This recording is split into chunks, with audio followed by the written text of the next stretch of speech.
Il devrait la donner d'autant plus que j'avais prévu ce qui allait se passer. Regardez. C'est parce qu'il faut que les Français sachent, je l'ai déjà dit, je le redis, que ça, c'est le programme commun du prochain président de la République française et du prochain Premier ministre s'il ne sort pas de l'Union européenne.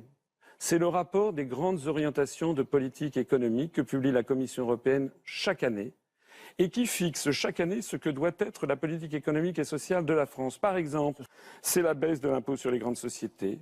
Autre débat relancé ce week-end, celui de la baisse de 7 milliards d'euros des prélèvements obligatoires qui méritent quelques explications. C'est le gel du SMIC. Bonjour et bienvenue dans cette édition du 13h à la une. C'est un rapport qui ne va pas passer inaperçu. Un groupe d'experts se prononce contre une revalorisation du SMIC au 1er janvier prochain. Selon lui, le salaire minimum est trop élevé et peu efficace contre la pauvreté.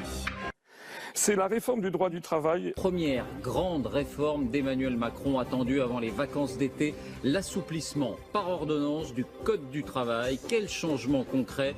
Pourquoi est-elle si sensible cette réforme? Rendez-vous tout à l'heure. Avec la baisse de l'assurance chômage. Bonsoir à tous et bienvenue. Nous sommes le mardi 26 décembre et dans l'actualité ce soir, il y a d'abord les sanctions qui pourraient être alourdies contre les chômeurs jugés pas assez actifs dans la recherche d'emploi. Selon une note confidentielle, le barème serait durci. Il pourrait également avoir à remplir tous les mois un rapport d'activité sous peine d'être radié. Voilà.